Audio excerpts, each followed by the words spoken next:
So welcome everyone to Psalms for Life, the weekly class in which we explore, hopefully with Hashem's help, every chapter of Sefer Tehillim. We want to thank Esther Eligorovich for making this share possible, and may it be a merit for her family, for Klal Yisrael, for everyone in the class, I should include, for all the brachas of the Torah. So we are technically up to Psalm 16, but because Psalm 16 is the first psalm in the 10 psalms of Tikkun Haklali, we are going to pause for this week and discuss Tikkun Haklali. And I hope that every time we come across one of the psalms, one of the parakim, the chapters from Tikkun Haklali, my plan is, plans, we always make plans, but my plan is to always give us a little more information about this incredible tikkun. So I'm going to begin by discussing an overview of what Tikkun Haklali is. We can translate it as tikkun, as a rectification or a remedy, and haklali means universal. Klal is all of us. So it's a universal remedy for every person and for everything that ails us. Okay, that's a pretty tall order to live up to. But Rebbe Nachman explains that for hundreds and hundreds of years, people were looking, actually thousands of years, tzaddikim were looking for the 10 psalms that would be able, when said together, undo the types of transgressions that the Zohar HaKodesh says can't be undone. The Zohar HaKodesh says there's transgressions, that it is impossible for certain transgressions to find the rectification, to do tshuva for.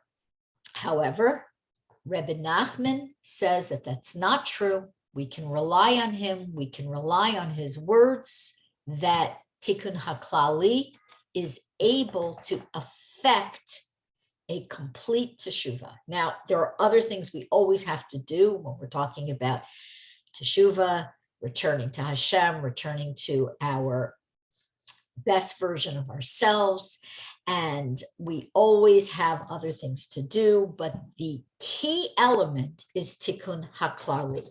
Now, Rebbe Nachman, interestingly enough, made a promise that really is a promise that no one else in history has made. And the promise is, and I'd like to read you this very good translation from Rabbi Chaim Kramer of the Breslov Research Institute. When my days are ended and I leave this world, I will intercede for anyone who comes to my grave, recites these 10 psalms, and gives to tzedakah, gives charity.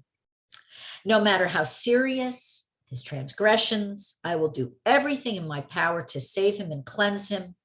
I will span the length and breadth of the creation for him. By his payas, I will pull him out of Gehenna. So I would like to comment a little bit on this promise. That's where we're going to begin today. The first idea of this promise is that a tzaddik does, many tzaddikim make promises after they leave this world. We should come to their gravesite, we should say certain psalms, we should say certain prayers, and they will beseech Hashem for us, for whatever Yeshua, whatever salvation we need. Now, Rebbe Nachman was very specific.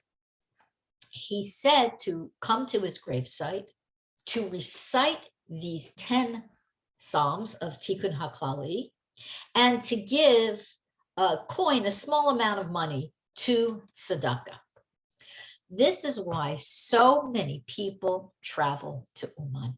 This is one of the main reasons, is to respect this, this effort on our behalf of Rebbe Nachman. Everybody knows that a tzaddik after death is freer to do more for us than life, just as we have certain freedoms when we go into our next life in the other world. I shouldn't even say the word death, in the other world, because we're not limited, and tzaddik isn't limited by the confines of the physical body, which really holds us in and prevents us from accomplishing certain spiritual feats. Now, of course, we're here to accomplish certain spiritual feats in our body.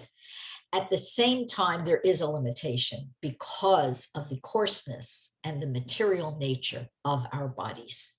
Body and soul, oil and water, they must work together.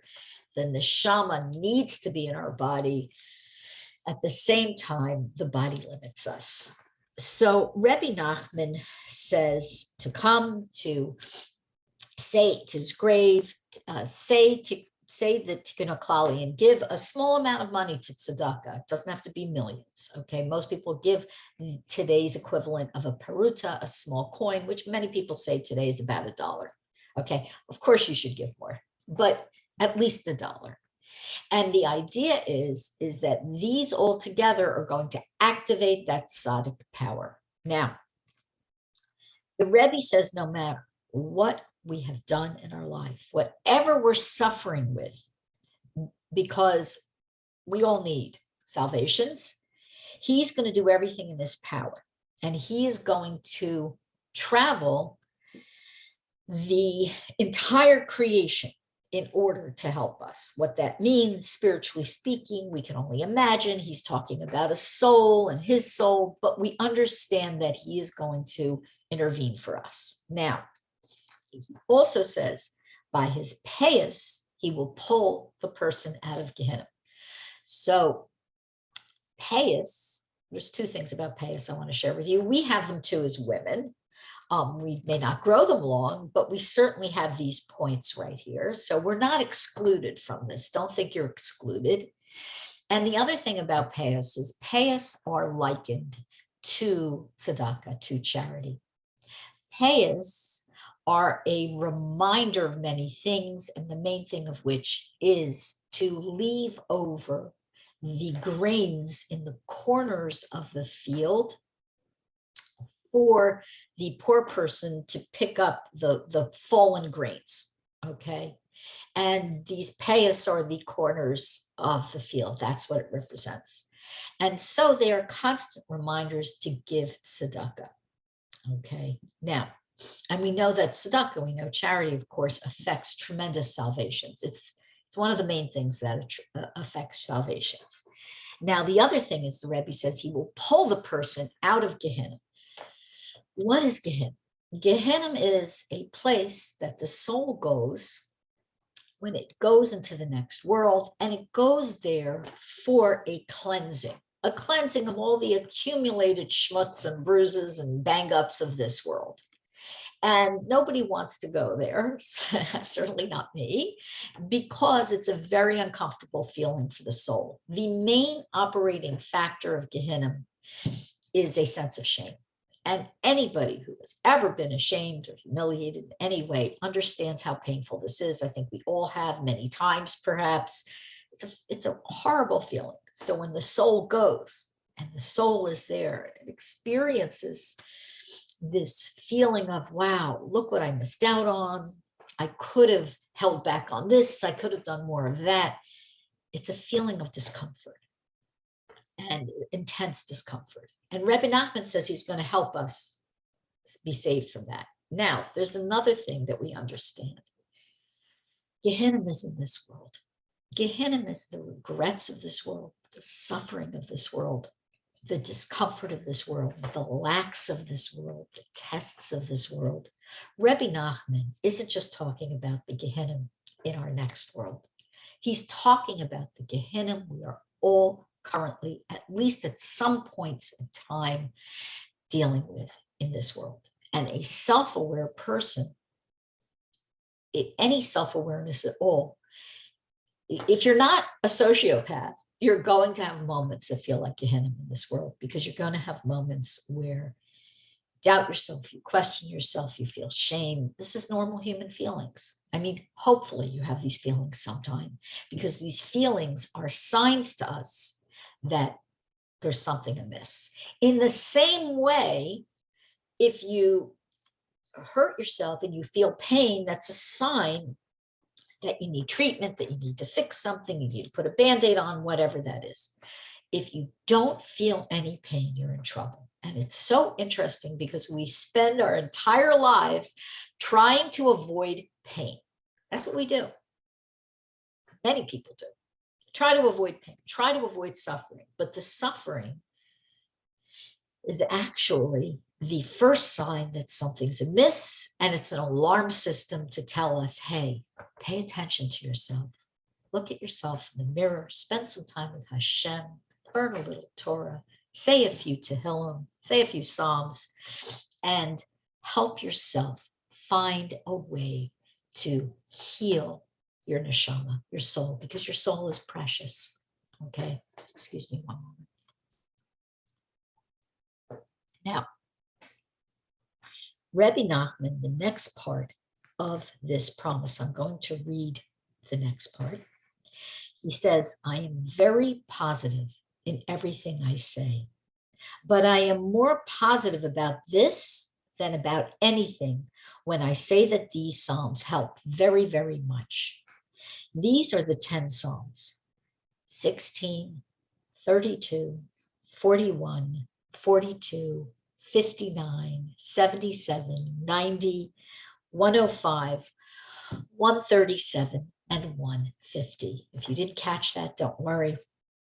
I will post it when I post this video. I will post the list of Psalms, okay? Many of you also probably have separate books just containing Tikkun Haklali. Okay, now, the Rebbe says that they should be recited in this order, which is the order in which they appear in Sefer Tehillim. This is the Tikkun Haklali, the complete remedy. Every transgression has its own individual remedy, but this is the complete remedy. And he told the two witnesses,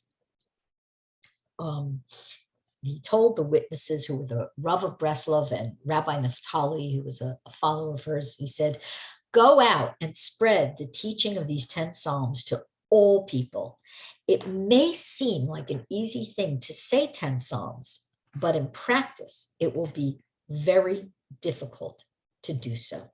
Now, that is the truth. It is very easy to be distracted from sitting down and saying these 10 Psalms. Most Breslovers try to say many, many Psalms each day, because Rebbe Nachman told us he told us very specifically to say these Psalms, and that Tehillim themselves provided all kinds of salvations. And I don't know that we're going to have time today to go into the different types of salvations they provide. We'll save that for another Tikkun Haklali talk. But the idea is that the Yetzer Hara is going to pounce on you. The Yetzer Hara doesn't want a person to do a few things. One of those things is to make hitbodedut, to make hisbodedus, to talk to Hashem in prayer. Doesn't want you doing that, because that's when you're going to build and forge a relationship with Hashem and your relationship with yourself, okay? The other thing that the Yetzer Hara isn't going to want you to do is to say Tehillim, and especially Tikkun Haklali. Now, many people are accustomed to say many Tehillim daily plus Tikkun Haklali. It's great to get into the habit of that if you can.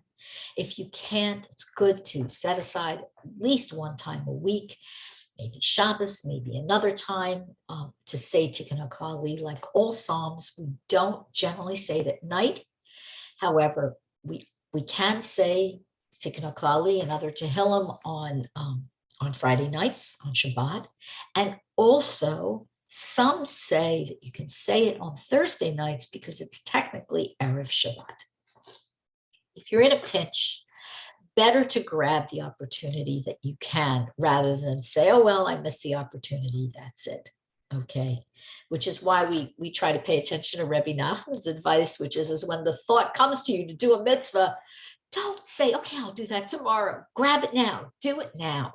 Okay. Even though the Rebbe did everything with some measure of deliberation, when it came time to get anything done that needed an accomplishment or an achievement, especially a spiritual one, he acted very, very quickly. Reb Nosson actually tells us he just would immediately go do it. You need a share on this. You want to say a prayer. Do it now. Do it now. And he would do it. That's a lesson for us. Now, Reb Nosson says, adds something to this. He says that the Rebbe warned us of the difficulties in saying this from the start.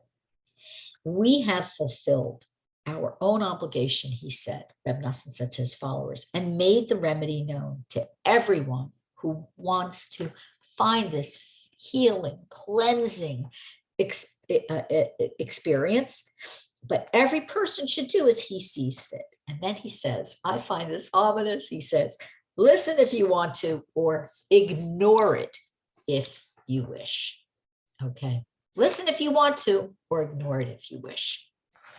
So this is the story, or that was the story of the Rebbe's promise. Now, why did the Rebbe choose these 10 Psalms, and what were these 10 Psalms of Tikkun Haklali designed to be a rectification for? So it is a remedy for everything, but the root klipa, the husk, the negative energy that can be undone by these Psalms is mainly depression. And I would like to talk a little bit about this. It is Shushan Purim Katan, and it is 29 days until Purim. And we can still be in the mood for Purim. It is Adar, and it's Shushan Purim Katan because it's the leap year. So depression comes about from a variety of things, a variety of reasons. At the root is not recognizing and knowing who you are. And that not recognizing and not knowing can express itself in a variety of different ways. So we can say this transgression causes depression and that one causes depression and so on. But suffice it to say that really not having an appreciation for your Nakuda Tova, your good point, and the divine connection that your soul has, this is the root of all depression. And again, it expresses itself in different ways. And there are certain transgressions that are automatic catalysts for depression. So famously, everyone knows that Tikkun Haklali is primarily said to be a remedy for sexual sins and specific sexual sins.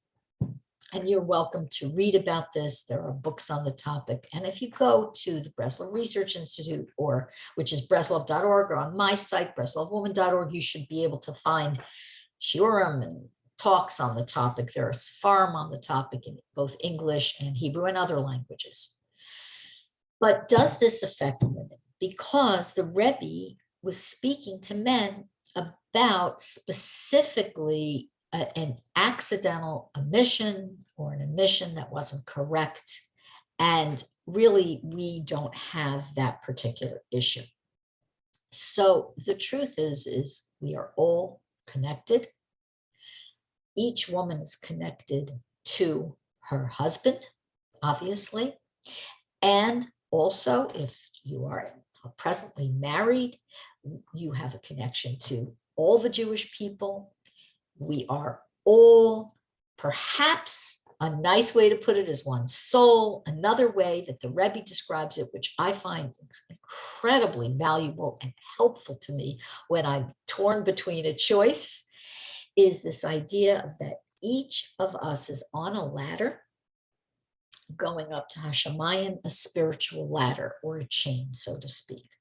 And the idea is that we are each standing on a rung of this ladder. And when we have achieved something spiritually and go up a rung, we push the person ahead of us up, we bump them up a rung, and we make room for the person lower than us on the ladder to follow in our wake, because we've left an empty space. That's how the Rebbe describes it. And obviously it's just it's a metaphorical description, or an analogy. Actually it's an analogy. It's not necessarily an exact description, but this shows us how we're all bound together. The idea is to not worry about the hierarchy and where you are on the ladder. Doesn't matter. What matters is that you're in motion, I'm in motion, and we remember that. Our goal isn't to perfect ourselves and ta-da, I've arrived. Our goal is to constantly build on where we were before and where we're headed. And to do that, we need all the remedies in the book. Tikkun Haklali is the one that is the primary one to help us be released from not only our own personal missteps. Okay, we all slip on that ladder, at least sometimes, but it also, every time we say it, we are helping the whole world. We're helping the Jewish people and the world at large, because it is haklali, it's universal. These problems are universal. And today we understand, we know, we see that immorality is this huge wave, tsunami drowning us. Nobody is blind to this today. The kinds of things that are becoming permissible. This is what Rebbe Nachman warned us of. He said, predicted 200 years ago, he saw such a wave, a flood, a mabul, as unprecedented. And this mabul, he said, wouldn't be, this flood, he said, wouldn't be of water, but it would be of atheism and immorality. Atheism is a lack of belief in God, and a lack of belief in yours and other people's godly souls. We have to include that. It's important. And immorality is what we know is going on. Okay. And the answer to that, not just for yourself, but for everyone else, is to say Tehillim, specifically Tikkun Haklali. And of course, there's so much more about Tikkun Haklali. And again, I hope to cover it every time we come to a psalm that is one of the 10 psalms of Tikkun Haklali. I have pages and pages and pages of talks I want to give on this, because it's very vital to us. It's vital to our well-being. Now, I was speaking about depression, and I would like to tell you another teaching of Rebbe Nachman is said by Reb Nosson. He says, it's connected to this. He says, it is vital to be joyous always and not to become depressed about anything in this world, regardless of what happens. If you are absolutely determined to not let anything worry you, in the end, you will be worthy of overcoming everything and attaining peace. It is impossible to explain all this in print, but one who has sense, if you have some seichel, you'll understand this. So let me just explore this just for a moment or two with you. The Rebbe, and Reb Nosson, as he describes the Rebbe's words, this is from Sichos Haran, Rebbe Nachman's wisdom.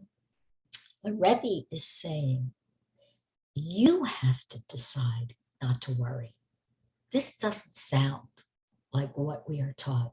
We are taught this you should worry about, that you should worry about. If this is going on, you should worry. Okay, if it hasn't happened yet, you don't have to worry. But most of us instinctively will worry about things that haven't even happened yet, let alone about things that are happening. Okay. We're not supposed to worry. It's very liberating. The worrying becomes your reality, because your thoughts create your reality. You are where your thoughts are. You live in your thoughts. That is your interface with the world. Your experience of the world is your thoughts, and they are in our control, says Rebbe Nachman. He teaches this again and again. He says you have to be absolutely determined, totally stark, totally strong. Remain strong and say, I'm going to put that worry out of my mind. Now, in this instance, some people say, I'm worried if I stop worrying, the bad thing will happen. That's what we call a control issue. I've been there. Okay. Oh, if I don't worry about it, then it's really going to happen.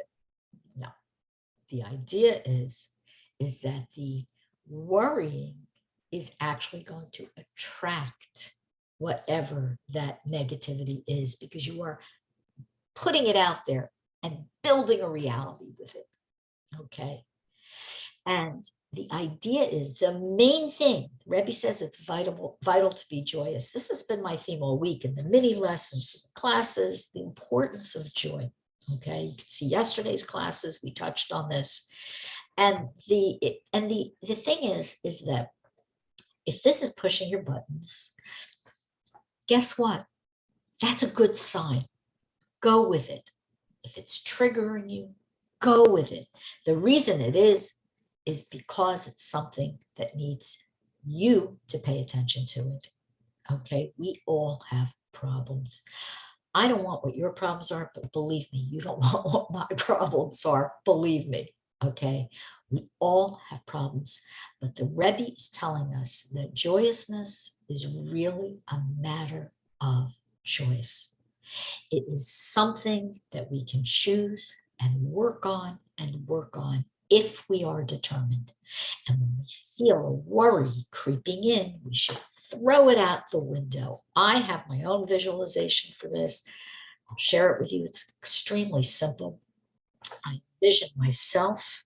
If a worry's creeping in and I have what to worry about, who doesn't, I go, okay, I am now turning myself away from the worry. I have a vision of myself physically turning my back on the worry. That works for me. The other thing that works for me, of course, talking to Hashem about whatever is on my mind and in my heart, and saying Tikkun Haklali. The ingredients for joy are in these 10 Psalms.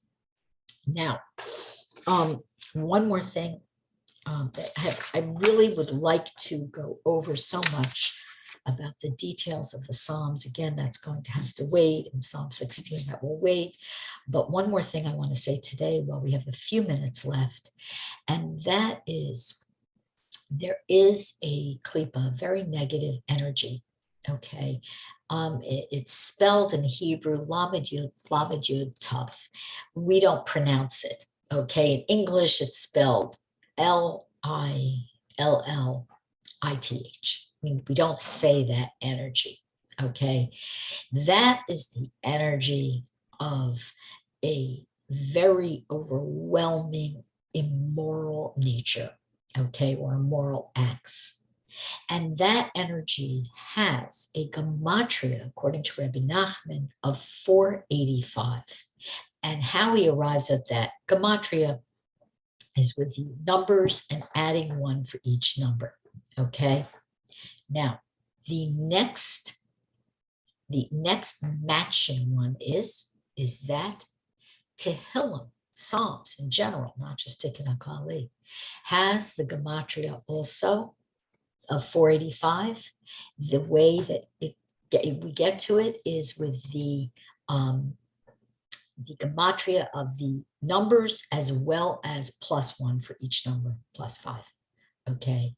The cure for the most depressing energy, because that's what that kind of immorality causes, is tremendous depression. The cure for that is Tehillim. It's an equal match. It's going to wipe it out. Okay. How this happens, we'll talk about a little more next time. I do want to go to your questions now. And then, because this is technically a half-hour class, we will after I answer some questions, we will turn off the recording. And today we will say, normally I will give you the segula for the psalm, and we say the psalms of the day. But today we're going to say Tikkun Haklali all together. And I will again tell you the Tehillim to say. Okay, so question, can I post the link to my weekly shir? Sure, if you go to BreslovWoman.org, hold on one second, and you can sign up for, did I spell that right? No, I spelled that wrong, BreslovWoman.org.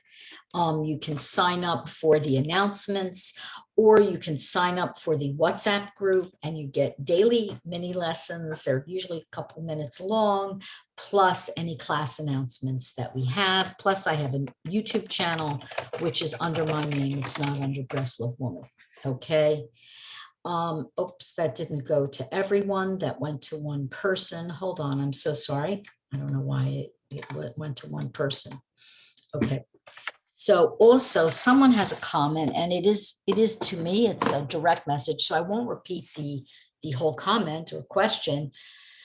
What I'd like to do is repeat the gist of it. And that is, someone has suffered a very terrible loss. Okay. And a very terrible loss of a young adult child. Okay. And of course, the loss of a child is a very great suffering. And what happens to us is that we get primed for a response to tragedy. We have a built-in, of course, response to tragedy that is fear, pain, sadness, grief. This is all normal. The issue is that it's easy to get stuck in it. It's natural to get stuck in it unless we have some kind of intervention. And unless we need outside help. We need people, we need tzaddikim, we need our Rebbes and our Rebbitzins, we need our family and friends, whoever has the ability to show us how to find comfort and to connect to the difficulties that we're dealing with. And what I want to say is that, you know, this kind of grief and loss and pain, there's so much that can be said about it. We don't have a lot of time, and I don't want to in any way minimize anybody's pain. I don't. It's somebody else's suffering. I always say we should, with our own suffering, we should turn to Hashem. With someone else's suffering, we should be a little bit atheistic. We should say, I'm going to help the person. I'm not going to rely on Hashem to help them. I'm going to rely on Hashem to help me. But when it comes to somebody else, let me help them. Okay. But with someone else's suffering, there are a variety of ways to begin to see the light and to climb out of that grief and loss. And yes, Tikkun Haklali can absolutely help. If you can say the Tehillim in Hebrew with kavana, great, with focus and intention. If you can only say it in English with focus and intention, great, that's fine. If you just race through it because you can't focus, because your thoughts are disturbed, your grief makes it difficult to think. Okay, it does. And it makes it difficult to focus. If you can just race through the words, that's also fine. Just start saying Tehillim. Tehillim and Tikkun Haklali specifically are like a homeopathic remedy that's going to give us a dose, the matching dose, the 485 to the 485, to wipe out that clip of grief and loss and depression. Okay, so I'm now going to stop the recording. I would like to thank again all of you for attending. This will be posted probably on my YouTube channel, or perhaps on the Breslov.org YouTube channel. I haven't decided yet which one. And you're welcome to go to my website to sign up for classes and to sign up for email or to WhatsApp. Or also you can always, I'm going to actually put this, I'm going to actually type in my phone number in case you want to. Oh, I can't remember my new phone number. Of course not. Is that right? No, that's my old phone number. Okay. And you're welcome to text me or WhatsApp me, and I can add you to the group so you can get announcements. Okay, I'm going to stop the recording.